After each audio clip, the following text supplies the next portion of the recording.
They fired me on my birthday, laughed while I packed my desk. The room went silent, but my blood was boiling. I swore they'd regret it. My name's Marcus, 30 years old. I'm a data analyst, crunching numbers for a tech startup. That day, my trust and loyalty shattered when my boss humiliated me in front of everyone. I used to think hard work earned respect. Now I know, sometimes, you have to take it. The alarm buzzed at 6:30 a.m., sharp and unforgiving. I rolled out of bed, a grin creeping across my face. 30 years old today. A milestone. I've been grinding at Apex Analytics for 3 years, turning raw data into gold for a tech startup that promised big things. My reports kept the clients happy, and I thought that meant something. I pulled on a fresh button-up, tied my tie with care, and grabbed the cupcakes I'd bought for the team. Chocolate frosting, my favorite. A small gesture to mark the day. The office was a 20-minute drive, and I spent it blasting my playlist, windows down, the summer air warm on my skin. I felt good, like the world was finally aligning. At Apex, I was the guy who stayed late, double-checking numbers, catching errors nobody else saw. My boss, Greg, always clapped me on the shoulder, called me the backbone. I believed him. Foolish, maybe, but I did. Walking into the office, I set the cupcakes on the break room table. Sarah, my co-worker and closest ally, gave me a quick hug. Happy birthday, Marcus. Big 3-0, huh? Her smile was genuine, but I noticed her glance toward Greg's office, a flicker of unease in her eyes. I brushed it off. Just nerves, I thought. The office hummed with its usual rhythm, keyboards clacking, coffee mugs clinking, phones buzzing. But something felt off. Greg hadn't said a word to me all morning. No nod, no smirk, nothing. He'd been distant for weeks, but I figured he was stressed about the new client pitch. Around 10 a.m., I caught 2 colleagues whispering by the copier, their eyes darting my way before they fell silent. My stomach tightened, but I ignored it, burying myself in a data set. Numbers don't lie, I told myself. They're safe. Unlike people. By 11:30, my phone pinged with a calendar invite. Urgent team meeting, 12 p.m. No details. Greg's name was on it. I adjusted my tie, my pulse picking up. Meetings like this weren't unusual, but the timing felt wrong. My birthday. A Tuesday. No warning. The conference room was packed when I walked in. Every chair taken, eyes on the floor. Greg stood at the front, arms crossed, his face unreadable. I took a seat near the back, my hands clammy. The air felt thick, like the moment before a storm. Greg cleared his throat, his voice cutting through the silence. Marcus, we need to talk about your performance. My heart stopped. Performance? I'd just delivered a report that saved a $2 million contract. I opened my mouth, but he kept going. Budget cuts. Tough decisions. Your position's been eliminated. Effective immediately. The room spun. Faces blurred, some shocked, others avoiding me. Sarah's hands gripped her pen, so tight her knuckles went white. Greg's lips twitched, almost a smile. Pack your desk. Security's waiting. My throat burned, but I couldn't speak. 30 years old, and I was being marched out like a criminal. On my birthday, the cupcake sat untouched in the break room, frosting melting under the fluorescent lights. As I grabbed my coat, Greg's voice followed me. Better luck next time, kid. Kid. The word cut deeper than the firing. I walked to my car, my hand shaking so bad I dropped my keys. The betrayal wasn't just losing the job. It was Greg's smirk, the team's silence, the lie about my performance. I'd given them everything. And now, I sat in the driver's seat, staring at the dashboard, my breath shallow. Something snapped inside me. This wasn't the end. Not yet. Greg thought he buried me. But I wasn't done. Not even close. The conference room door clicked shut behind me, trapping me in a moment I'd replay for weeks. Greg's voice still echoed. Your position's been eliminated. My ears rang, like I'd been slapped. I sat frozen, my tie too tight, my palms slick against the chair's armrests. The team, people I'd shared coffee runs and late nights with, stared at their laptops or the table, anywhere but me. Sarah's pen trembled in her hand, but she didn't speak. Nobody did. Greg stood at the front, his arms still crossed, his eyes glinting with something cruel. Pack your desk. Marcus, he said, louder than necessary. Security's waiting. I stood, my legs unsteady, and walked out. The office felt different now, like I was a ghost haunting a place I no longer belonged. My desk, cluttered with sticky notes and coffee stains, was all I had left of 3 years. I grabbed a cardboard box from the supply closet, my hand shaking as I stuffed in my notebooks, a framed photo of my parents, a half-dead plant I'd meant to water. The whole time, Greg leaned against the doorway, watching. "Hurry it up," he said, checking his watch. His lips curled, not quite a smile but close enough. I wanted to scream, to demand why. I'd save his ass on that $2 million contract. My reports were the reason clients stayed. But his smirk told me he knew that, and didn't care. The open plan office was a fishbowl. Heads popped up over cubicle walls, then ducked back down. Whispers slithered through the air, too quiet to catch but loud enough to sting. I heard my name, once, sharp and low. My face burned. Sarah hovered nearby, her mouth opening like she wanted to say something, but she just handed me a pen I dropped. "I'm sorry," she mouthed, barely audible. Sorry didn't help. I kept packing, my movements mechanical. A security guard stood by the elevator, his face blank, but his presence loud. They weren't just firing me. They were parading me out like a thief. I thought back to the last 6 months. Greg taking credit for my work, slapping my name on his presentations, calling my ideas team efforts in meetings. I let it slide, thinking loyalty would pay off. I was wrong. My chest tightened as I carried the box past the break room. The cupcakes I'd brought for my birthday sat there, untouched, the chocolate frosting pooling in the heat. Someone had turned off the lights. I wanted to hurl the box at the wall, to shout that I wasn't the failure here. But I didn't. I kept my jaw clenched, my step steady, even as my pulse hammered in my ears. The elevator ride down was suffocating. The guard stood too close, his radio crackling. I gripped the box, so hard the edges bent. Outside, the summer air hit me like a slap, and I stumbled to my car. I threw the box in the back seat, my breath ragged. Greg's voice replayed in my head. "Better luck next time, kid." Kid. Like I was nothing. Like my work, my sweat, my nights meant nothing. I slammed the car door, my knuckles white on the steering wheel. The humiliation wasn't just losing the job. It was the laughter in his eyes, the silence of my team, the lie that I'd failed. I wasn't done. Not yet. I'd make him pay. Greg thought he'd won, thought I'd slink away. But rage like this doesn't fade, it sharpens. The drive home was a haze, the city lights smearing past my windshield like wet paint. My hands gripped the steering wheel, knuckles pale, as Greg's voice looped in my head. "Better luck next time, kid." I could still see his smirk, the way his eyes gleamed when he said it. My birthday, my 30th, was supposed to be a milestone. Instead, it was a public execution. I pulled into my apartment complex, the cardboard box in the back seat rattling with every turn. My plan had tipped over, dirt spilling onto the photo of my parents. I didn't fix it. I couldn't. Inside, my apartment felt too small, the air too still. I dropped the box on the kitchen counter, the thud echoing in the quiet.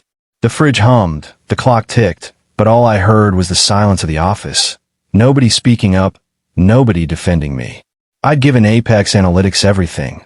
Late nights, skipped weekends, reports that saved deals. And for what?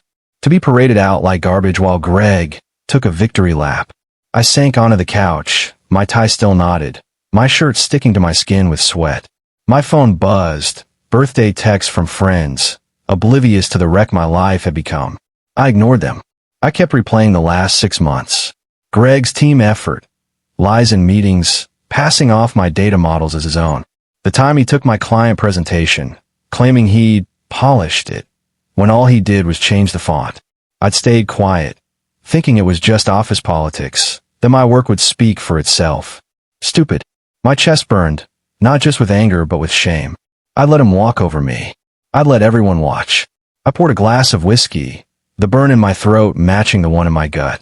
Staring at the ceiling, I thought about my dad, who'd worked the same factory job for 30 years, never complaining. "Keep your head down, Marcus," he'd say. "Do the work, and it'll pay off." It hadn't. I grabbed my laptop, more out of habit than purpose, and logged into my work email. Habit, again, until I realized it was still active. They hadn't cut my access yet. My pulse quickened. I scrolled through months of emails, my eyes catching on one from Greg to a senior VP, sent 3 weeks ago. The subject, Q2 performance review. My name was all over it, but not in a good way. Marcus's errors cost us time, it read. I fixed his reports for the client. Lies. My reports were flawless. I triple-checked them. Attached was a file, one of my datasets, but the numbers were wrong, skewed to make me look incompetent. My hands shook as I opened another email, then another. A pattern emerged. Greg had been sabotaging me for months, blaming me for his mistakes while claiming my wins. My breath caught, rage mixing with something sharper, clarity. This wasn't just a firing. It was a setup. Greg hadn't just stolen my job. He'd stolen my reputation. I leaned back, the whiskey glass cold in my hand, my mind racing. I could expose him. I had the emails, the proof. But it wasn't enough to just show the truth. He needed to feel what I felt. Humiliation, loss, powerlessness. I didn't know how yet, but I'd find a way. Greg thought he'd erased me, but I'd found his lies. Now, I'd make him choke on them. The laptop screen glowed in the dark of my apartment, casting shadows across the empty whiskey glass. It was past midnight, my tie still hanging loose around my neck, the weight of Greg's emails sinking into me like lead. Each one I opened was another lie. Doctor reports with my name on the errors, praise for Greg's leadership in fixing my mistakes. My jaw clenched so hard my teeth ached. He'd built his promotion on my work, then buried me to keep it. I wanted to storm back to Apex and shove the proof in his face, but that'd just get me laughed off, or worse, sued. I leaned back, rubbing my eyes, the hum of the fridge filling the silence. My data analyst brain kicked in. Numbers don't lie, but they don't fight for you either. I needed more than emails. I needed undeniable proof, something that had hit Greg where it hurt. His reputation, his career. I started cross-referencing his messages with project logs I'd saved on my personal drive. Months ago, I'd backed up everything. Call it paranoia or habit. Now it was my lifeline. Line by line, I traced his edits. One report, a critical pitch for our biggest client, showed Greg's changes. He'd swapped my accurate projections for inflated numbers to impress the board. When the client called out the errors, he'd pinned it on me. My pulse raced as I dug deeper, my fingers flying across the keyboard. Another email, buried in a thread with the VP, mentioned cost-cutting measures tied to my role. Greg had suggested my firing 2 months ago, long before the budget cuts excuse. My stomach twisted. This wasn't just opportunism. It was premeditated. He'd planned to gut me while I was bringing cupcakes to the office like an idiot. My hand shook, not with fear but with a cold, focused anger. I wasn't just a victim anymore. I was a hunter. But I hesitated. Exposing Greg directly could backfire. Apex was his turf. He had allies, connections, and a silver tongue. If I sent these emails to the wrong person, I'd be painted as the bitter ex-employee, lashing out. I needed a plan that'd hit him without touching me. I paced the apartment, my bare feet cold on the hardwood. The clock read 2 a.m., but sleep wasn't an option. I thought of Sarah, the only one who'd looked guilty in that conference room. She'd mouthed, "I'm sorry," while I packed. Could I trust her? She'd seen Greg's games up close. Maybe she knew more. I shot her a text. "Need to talk. Off record. You in?" My thumb hovered over the send button, my heart pounding. If she ratted me out, I was done. But if she was on my side, I might have a way in. I hit send, the message vanishing into the void. I sat back, staring at the screen, the emails open like a loaded gun. Greg thought he'd played me. He thought I'd stay quiet. But I was done being his pawn. Whatever came next, I'd make sure he felt every second of it. Sarah's reply could make or break me. I waited, heart in my throat, for her answer. My phone buzzed at 3:17 a.m., the screen lighting up my dark apartment. Sarah's text. "I'm in. Call me. Now." My heart slammed against my ribs as I dialed, the ringtone sharp in the silence. She picked up on the second ring, her voice low, like she was hiding. "Marcus, I've been waiting for you to snap," she said. "Greg's been screwing you for months. It's worse than you think." I gripped the phone, my palms sweaty. She told me about Greg's side deal with Apex's biggest client, a tech giant called Vinex. He'd been funneling their data to a competitor for a cut, using my reports to cover his tracks. My name was on those files, making me the fall guy if it ever came out. I sat at my kitchen counter, the laptop open, emails glowing like evidence at a crime scene. Sarah's words lit a fire in me. Not just anger, but purpose. He's meeting Vinix next week, she said. If they find out, he's done. I could hear her pacing, her breath uneven.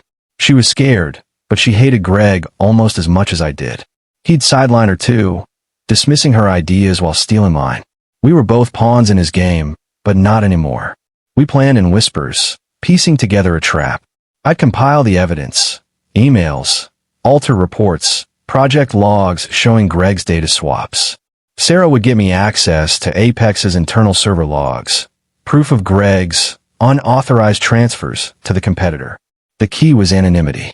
If we sent this to Vinix or Apex's board directly, Greg could spin it, pin it on us. Instead, we'd leak it through a dummy email, untraceable, with enough detail to spark an investigation. My hand shook as I set up a new account, routing it through a VPN. I wasn't a hacker, just a guy who knew how to cover his tracks. The email took hours to write. Every word had to be precise, no emotion, just facts. Dates, file names, transaction IDs from Greg's deals. I attached screenshots of his emails, my original reports, and server logs Sarah smuggled out. My throat was dry, my eyes burning from the screen. This could end him, Sarah said over the phone, her voice tight. But if they trace it back, we're screwed. I nodded, though she couldn't see me. The risk was real, lawsuits, blacklisting, worse. But Greg's smirk, his better luck next time, burned hotter than fear. I read the email one last time, the cursor hovering over send. My finger trembled, not from doubt but from the weight of what I was about to do. This wasn't just revenge, it was justice for every late night, every stolen idea, every lie he'd told. I pictured Greg's face when Vinix pulled their contract, when the board called him in. My apartment was silent, the clock ticking past 5 a.m., the whiskey glass still empty on the counter. Sarah's voice broke through. You sure about this, Marcus? I wasn't, but I was done hesitating. I hit send, the email vanishing into the void. Now, all I could do was wait, and pray it hit its mark. The next 3 days were torture. I barely slept, my eyes glued to my phone, waiting for any sign the email had landed. Sarah kept me updated through encrypted texts, her messages short and tense. Vinix is asking questions. Board's meeting today. My apartment felt like a bunker, the blinds drawn, the air heavy with coffee and nerves. I kept my laptop open, refreshing news sites, checking Apex's social media for any ripple. Nothing yet. Just silence. But silence can be loud when you're waiting for a bomb to go off. On the fourth day, Sarah called at 7 a.m. It's happening, she whispered, her voice shaking. Vinix got your email. They're livid. Pulled their $5 million contract this morning. My heart leapt, a rush of adrenaline so sharp I nearly dropped the phone. Greg's side deal with the competitor had been exposed, the server logs tying him to unauthorized data transfers. Sarah said the office was chaos, colleagues whispering in corners, Greg storming around, his face red, barking at anyone who looked at him. I could picture it, his tie loose, his charm cracking, that smirk finally gone. I leaned back on my couch, my hands cold, a grin creeping across my face. It felt good. Too good. But the high didn't last. Sarah texted again. Greg's blaming IT. Says it's a hack. My stomach dropped. He was slippery, always had been. If he convinced the board this was a setup, he could turn it around, maybe even point the finger at me. I paced my apartment, my bare feet slapping the floor, my mind racing. Had I missed something? A digital footprint? A trace in the VPN? I double-checked the dummy email account, my pulse hammering. It was clean, but doubt gnawed at me. Greg wasn't the type to go down quietly. By evening, Sarah sent a screenshot from an internal memo. Apex's board was launching an investigation, and Greg was on leave pending review. My breath caught. Leave wasn't fired, but it was close. Vinix's withdrawal had sent shockwaves, and clients were asking questions about Apex's data security. Greg's name was all over it. I pictured him in his corner office, sweating, scrambling to explain emails he couldn't deny. My hands shook, not with fear but with a strange mix of relief and hunger. I'd landed the first blow, and it felt like justice. But I wasn't done watching him fall. Sarah's next text came at midnight. He's calling everyone, begging for alibis. I stared at the screen, my jaw tight. Greg was desperate, and desperate men are dangerous. I'd taken his client, his reputation, his control, but if he sniffed out my role, he'd come for me. Lawsuits, lies, whatever it took. I set the phone down, my reflection in the dark window staring back. The cupcakes from my birthday were still in the trash, the smell faint but bitter. I'd started this war. Now I had to finish it. Greg was cornered, but he wasn't broken yet. I needed him to fall before he dragged me down with him. The air in my apartment felt lighter, like a storm had passed. It was a week after the email, and Sarah's texts were coming fast now, each one a bullet hitting its mark. Greg's out, she wrote at 9 a.m. Board fired him last night. My heart thudded, a mix of triumph and disbelief. I sank onto the couch, my phone trembling in my hand. Apex's investigation had moved faster than I'd expected.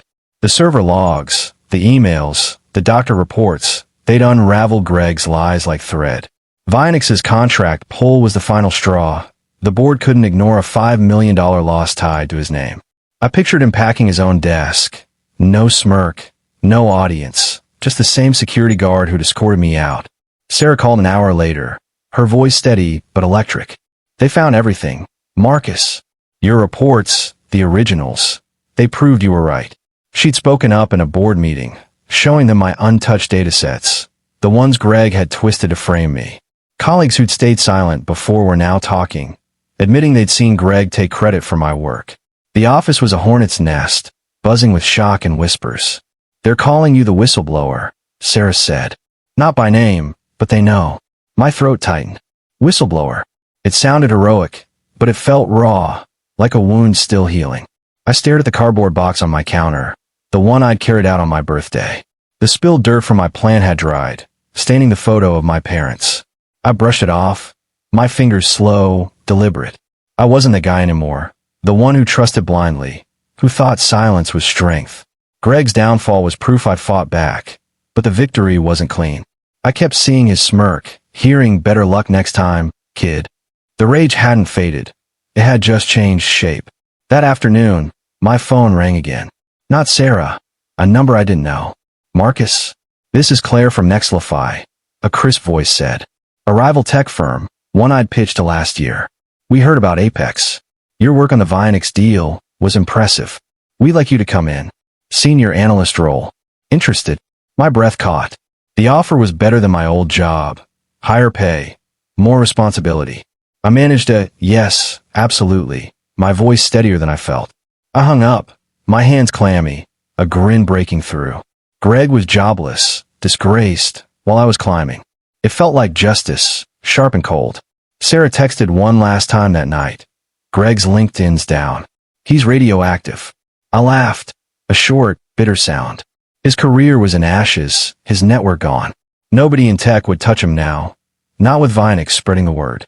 I poured a whiskey, the same glass I'd held the night I found his emails. The burn in my throat matched the fire in my chest. But as I sipped, the quiet crept in. I'd won, but the betrayal still ached. Greg's lies, the team's silence, my own naivety. I'd clear my name, but the scars would stay. I'd buried Greg, but the weight of that day still clung to me. Could I ever let it go? The first day at Nextlify felt like stepping into a new skin. The office was sleek, all glass and steel, a far cry from Apex's cramped cubicles. I adjusted my tie, my new ID badge heavy in my pocket, and walked to my desk. A senior analyst role, more money, more trust. My hands didn't shake as I set up my laptop, but my chest still carried the weight of that day at Apex. Greg's smirk, the team's silence, the cupcakes rotting in the break room. They lingered like a bruise you keep pressing. I'd won, but victory doesn't erase the past. At Nextlify, I was careful. I locked my files, kept backups, and watched my back. Trust was a luxury I couldn't afford anymore. My new boss, Claire, was sharp but fair, praising my work without stealing it. Still, every compliment made me tense, waiting for the catch. I'd learned the hard way. Loyalty is a one-way street unless you pave it yourself. Sarah texted me updates from Apex. Greg's name was poisoned now. Clients had dropped. The board was under fire, and the office was a ghost town of morale. You did this, she wrote, half admiring, half wary. I didn't reply. The thrill of Greg's downfall had faded, replaced by a quiet resolve. I checked his LinkedIn one night, my curiosity sharper than I wanted to admit. His profile was gone, just a blank error page. Industry forums had whispers. Greg was untouchable, blacklisted after Vinex spread word of his data breach. His career, his smug confidence, his future, all ashes. I leaned back in my chair, the city lights glinting through my apartment window. The whiskey glass sat empty on the counter, untouched tonight. I didn't need it. Justice had burned cleaner than liquor. But late at night, when the world was quiet, I'd see my old desk, the cardboard box, the dirt-stained photo of my parents. I'd hear my dad's voice. "Keep your head down, Marcus." I'd follow that advice too long. Let Greg walk over me because I thought silence was strength. It wasn't. Silence had been a cage, and I'd broken it with a single email. I'd cleared my name, taken back my work, my worth. Yet the betrayal still gnawed, a reminder of how naive I'd been, how easily trust could be weaponized. I walked to my kitchen, the clock ticking past midnight. The cardboard box was gone, donated to a thrift store, but I kept the photo of my parents on a shelf, clean now. I wasn't the guy who'd carried cupcakes to work, grinning like a fool. I was someone new, harder, sharper, ready. Greg's fall was a warning to anyone who'd try to bury me again. I'd bury them first. I turned off the light, my reflection fading in the window. The scars would stay, but they'd made me stronger. I'd had the last word, but the silence still echoed. Would I ever trust again?